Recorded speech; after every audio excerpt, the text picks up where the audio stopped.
Focus এবং distraction এই দুইটা শব্দের সাথে প্রত্যেকেই পরিচিত। আসসালামু আলাইকুম।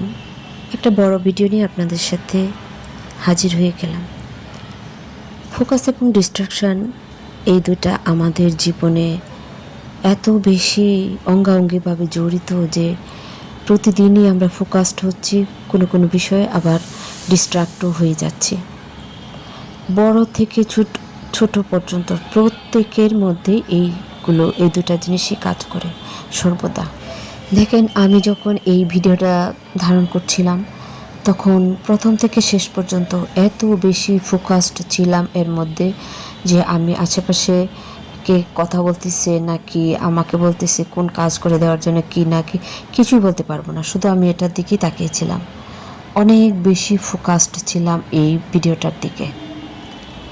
আমার কাছে দারুণ লাগতেছিল এই ভিডিওটা, তাই আমি কিন্তু ফোকাসড ছিলাম। তাহলে দেখেন, আমরা যে ফোকাসড কিভাবে নিজের ফোকাসটা নিজে কীভাবে ধরে রাখবো, আমাদের যে চলার পথ, আমরা যে লক্ষ্য স্থির করেছি যেখানে পৌঁছবো আমাদের কাজগুলোকে নিয়ে জীবনে, বা আমরা একটা চ্যানেল খুলেছি বা পেজ খুলেছি, আমরা আমাদের তো প্রত্যেকের একটা লক্ষ্য আছে। সেই লক্ষ্যের পথটা তো কত জটিল, সেই জটিলতার মধ্যে আমরা কাজ করে যাচ্ছি। আমাদের ফোকাসটা আসলে ধরে রাখা খুবই কঠিন একটা বিষয়। কতটা সুন্দর হলে আমরা আমাদের ফোকাসটাকে ধরে রাখতে পারি, কতটা ইচ্ছা শক্তি থাকলে আমরা আমাদের ফোকাসটাকে ধরে রাখতে পারি, এটা নিজেকেই বুঝতে হবে। নিজের যে লক্ষ্যটা, নিজের যে উদ্দেশ্যটা, যেখানে আপনি পৌঁছাতে চান, সেই জায়গাটাকে খুব বেশি চিন্তা করে সুন্দর একটা স্বপ্ন দেখে কিন্তু আমরা আমাদের কাজগুলোকে চালিয়ে যাব। তারপরেও কিন্তু আমাদের ফোকাস এদিক ওদিক হয়ে যায়। এটাই যেন নিয়ম।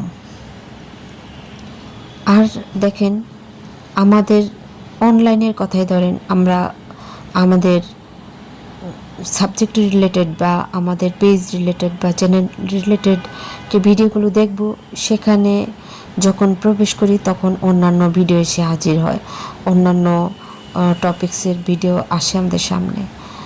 আর সেগুলো কিন্তু ক্যাপশনগুলো, টাইটেলগুলো এত সুন্দর থাকে যে আমরা কিন্তু আমাদের যে ফোকাস, সেই ফোকাসটা কিন্তু হালকা হয়ে যায়। তাহলে কি করব? আমরা যে পিকচারটা আমাদের মনের মধ্যে তৈরি করব, সেটাকে দারুণ সুন্দর করব, প্রতিদিন চর্চা করব সেই পিকচারের।